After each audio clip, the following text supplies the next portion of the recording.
Avelino Arredondo, Jorge Luis Borges.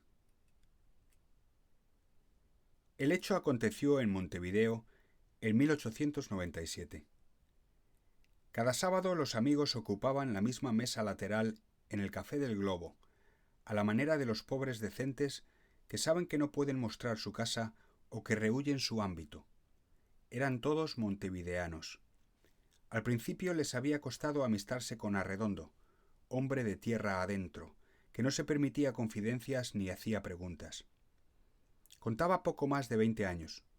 Era flaco y moreno, más bien bajo y tal vez algo torpe.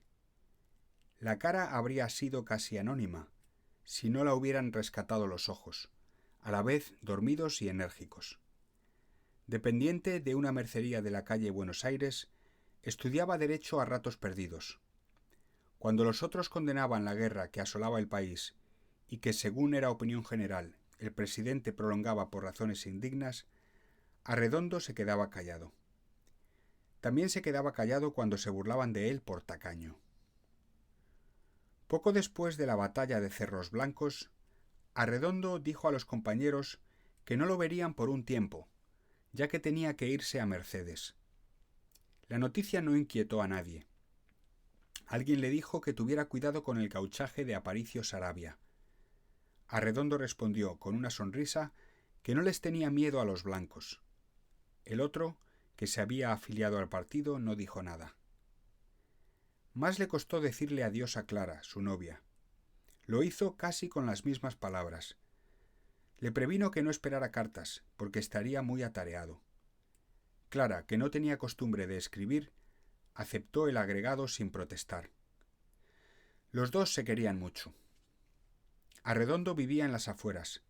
Lo atendía una parda que llevaba el mismo apellido porque sus mayores habían sido esclavos de la familia en tiempo de la Guerra Grande. Era una mujer de toda confianza. Le ordenó que dijera a cualquier persona que lo buscara que él estaba en el campo. Ya había cobrado su último sueldo en la mercería. Se mudó a una pieza del fondo, la que daba al patio de tierra. La medida era inútil, pero lo ayudaba a iniciar esa reclusión que su voluntad le imponía. Desde la angosta cama de fierro, en la que fue recuperando su hábito de sestear, miraba con alguna tristeza un anaquel vacío. Había vendido todos sus libros, incluso los de introducción al derecho. No le quedaba más que una Biblia, que nunca había leído y que no concluyó. La cursó página por página, a veces con interés y a veces con tedio, y se impuso el deber de aprender de memoria algún capítulo del Éxodo y el final del Eclesiastés. No trataba de entender lo que iba leyendo. Era librepensador, pero no dejaba pasar una sola noche sin repetir el Padre Nuestro que le había prometido a su madre al venir a Montevideo. Faltar a esa promesa filial podría traerle mala suerte. Sabía que su meta era la mañana del día 25 de agosto. Sabía el número preciso de días que tenía que trasponer. Una vez lograda la meta, el tiempo cesaría, o mejor dicho, nada importaba lo que aconteciera después. Esperaba la fecha como quien espera una dicha y una liberación. Había parado su reloj para no estar siempre mirándolo, pero todas las noches, al oír las 12 campanadas oscuras, arrancaba una hoja del almanaque y pensaba un día menos. Al principio quiso construir una rutina, matear, fumar los cigarrillos negros que armaba, leer y repasar una determinada cuota de páginas, tratar de conversar con Clementina cuando ésta le traía la comida en una bandeja, repetir y adornar cierto discurso antes de apagar la candela. Hablar con Clementina, mujer ya entrada en años, no era muy fácil porque su memoria había quedado detenida en el campo y en lo cotidiano del campo. Disponía asimismo de un tablero de ajedrez en el que jugaba partidas desordenadas que no acertaban con el fin. Le faltaba una torre que solía suplir con una bala o con un vintén. Para poblar el tiempo, Arredondo se hacía la pieza cada mañana con un trapo y con un escobillón y perseguía a las arañas. A la parda no le gustaba que se rebajara a esos menesteres, que eran de su gobierno y que por lo demás él no sabía desempeñar. Hubiera preferido recordarse con el sol ya bien alto, pero la costumbre de hacerlo cuando clareaba pudo más que su voluntad.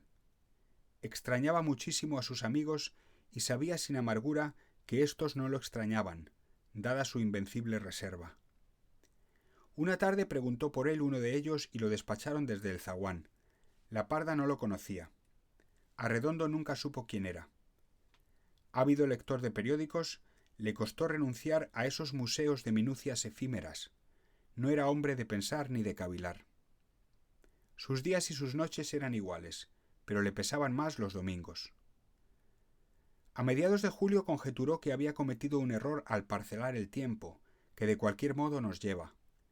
Entonces dejó errar su imaginación por la dilatada tierra oriental, hoy ensangrentada, por los quebrados campos de Santa Irene, donde había remontado cometas, por cierto petiso tubiano que ya habría muerto, por el polvo que levanta la hacienda cuando la arrean los troperos, por la diligencia cansada que venía cada mes desde Fraiventos con su carga de baratijas, por la bahía de la Agraciada, donde desembarcaron los 33, por el hervidero, por Cuchillas, montes y ríos, por el cerro que había escalado hasta la Farola, pensando que en las dos bandas del Plata no hay otro igual. Del cerro de la bahía pasó una vez al cerro del Escudo y se quedó dormido. Cada noche la virazón traía la frescura, propicia al sueño. Nunca se desveló. Quería plenamente a su novia, pero se había dicho que un hombre no debe pensar en mujeres, sobre todo cuando le faltan. El campo lo había acostumbrado a la castidad. En cuanto al otro asunto, trataba de pensar lo menos posible en el hombre que odiaba. El ruido de la lluvia en la azotea lo acompañaba. Para el encarcelado o el ciego, el tiempo fluye aguas abajo, como por una leve pendiente. Al promediar su reclusión, Arredondo logró más de una vez ese tiempo casi sin tiempo. En el primer patio había un aljibe con un sapo en el fondo. Nunca se le ocurrió pensar que el tiempo del sapo, que linda con la eternidad, era lo que buscaba. Cuando la fecha no estaba lejos, empezó otra vez la impaciencia. Una noche no pudo más y salió a la calle. Todo le pareció distinto y más grande. Al doblar una esquina, vio una luz y entró en un almacén. Para justificar su presencia, pidió una caña amarga. Acodados contra el mostrador de madera conversaban unos soldados. Dijo uno de ellos: «Ustedes saben que está formalmente prohibido que se den noticias de las batallas. Ayer tarde nos ocurrió una cosa que los va a divertir. Yo y unos compañeros de cuartel pasamos frente a la Razón. Oímos desde afuera una voz que contravenía la orden. Sin perder tiempo entramos. La redacción estaba como boca de lobo, pero lo quemamos a balazos al que seguía hablando. Cuando se cayó, lo buscamos para sacarlo por las patas, pero vimos que era una máquina que le dicen fonógrafo y que habla sola. Todos se rieron. Arredondo se había quedado escuchando. El soldado le dijo: «¿Qué le parece el chasco, aparcero?» Arredondo guardó silencio.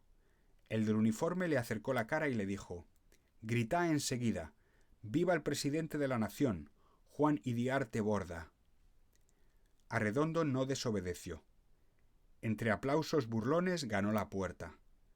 Ya en la calle lo golpeó una última injuria. El miedo no es sonso ni junta rabia. Se había portado como un cobarde, pero sabía que no lo era. Volvió pausadamente a su casa. El día 25 de agosto, Avelino Arredondo se recordó a las 9 pasadas. Pensó primero en Clara y sólo después en la fecha. Se dijo con alivio: «Adiós a la tarea de esperar. Ya estoy en el día». Se afeitó sin apuro y en el espejo lo enfrentó la cara de siempre. Eligió una corbata colorada y sus mejores prendas. Almorzó tarde. El cielo gris amenazaba llovizna. Siempre se lo había imaginado radiante. Lo rozó un dejo de amargura al dejar para siempre la pieza húmeda. En el zaguán se cruzó con la parda y le dio los últimos pesos que le quedaban. En la chapa de la ferretería vio rombos de colores y reflexionó que durante más de 2 meses no había pensado en ellos. Se encaminó a la calle de Sarandí. Era día feriado y circulaba muy poca gente. No habían dado a las 3 cuando arribó a la plaza matriz. El Te Deum ya había concluido. Un grupo de caballeros, de militares y de prelados, bajaba por las lentas gradas del templo. A primera vista, los sombreros de copa, algunos aún en la mano, los uniformes, los entorchados, las armas y las túnicas, podían crear la ilusión de que eran muchos. En realidad no pasarían de una treintena. Arredondo, que no sentía miedo, sintió una suerte de respeto.